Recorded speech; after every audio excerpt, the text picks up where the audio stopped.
Existem lugares onde a tragédia acontece por acaso.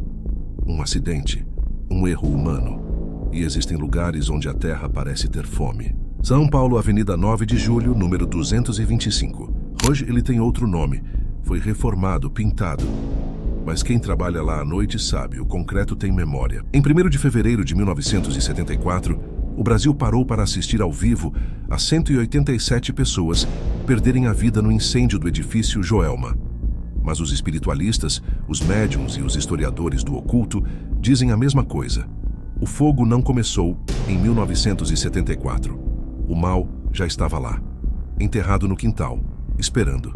Hoje, no Arquivo Sobrenatural, vamos investigar o caso mais doloroso e assustador da parapsicologia brasileira. O mistério das 13 almas.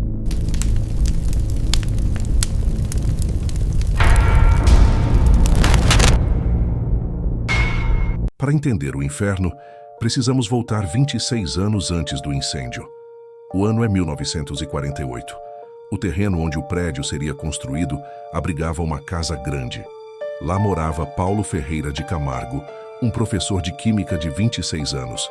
Dizem que Paulo não queria dividir a herança da família. Ou talvez algo mais sombrio tenha entrado na mente dele.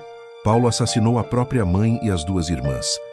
Ele não apenas as matou, ele as arrastou para o quintal e as jogou dentro de um poço que havia no terreno.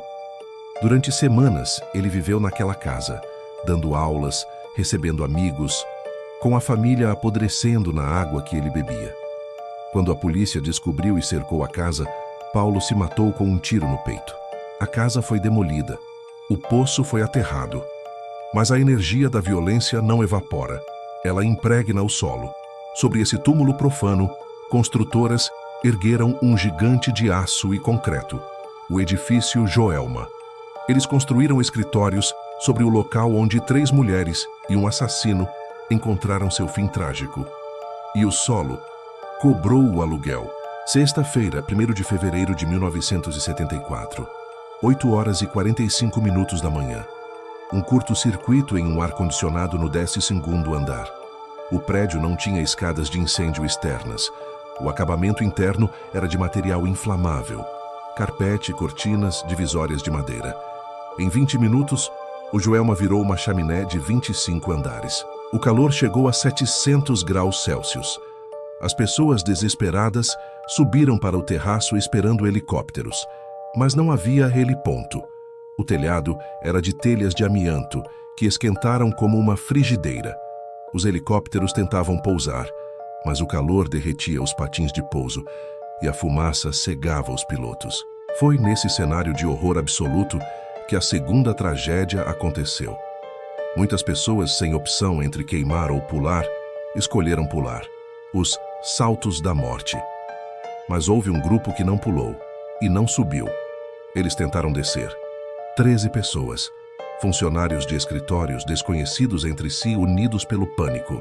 Eles entraram em um dos elevadores tentando fugir das chamas, mas o elevador travou. Não pelo fogo, mas pelo sistema elétrico que colapsou. Eles ficaram presos em uma caixa de metal, suspensos no meio do inferno.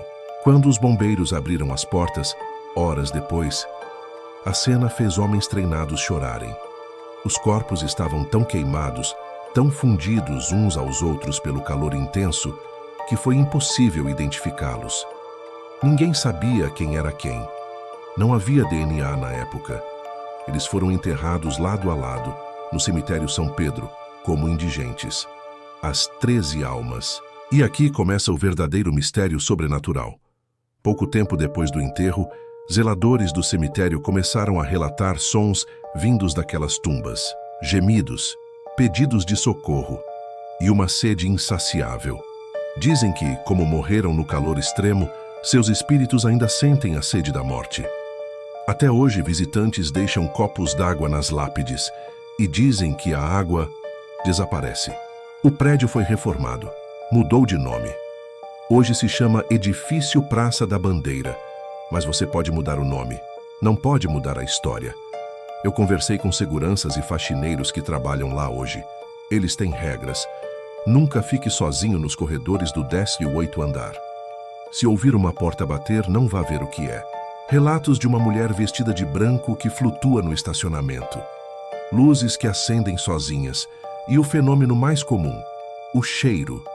Do nada, em salas com ar-condicionado ligado, sobe um cheiro forte de queimado e a temperatura sobe drasticamente, para depois voltar ao normal em segundos. É como se o prédio tivesse flashbacks traumáticos. O médium Chico Xavier chegou a psicografar cartas de vítimas do Joelma. Em uma delas, uma vítima dizia: "Nós estamos bem, a dor passou. Mas será que todos passaram? Ou será que as 13 almas do elevador, sem nome e sem identidade, ainda estão presas naquela caixa de metal esperando alguém apertar o botão do térreo?" O caso Joelma não é uma história de terror para te assustar. É um lembrete. Nós somos frágeis. O fogo consome a carne. Mas o que acontece com a energia de um trauma tão grande? A física diz que energia não desaparece, apenas se transforma. Talvez o Joelma seja uma bateria gigantesca de dor, descarregando lentamente no centro de São Paulo. Se você passar pela Avenida 9 de Julho, não olhe para cima. E se sentir cheiro de fumaça onde não há fogo, faça uma prece e continue andando. Eu sou o arquivista e algumas portas nunca deveriam ser abertas.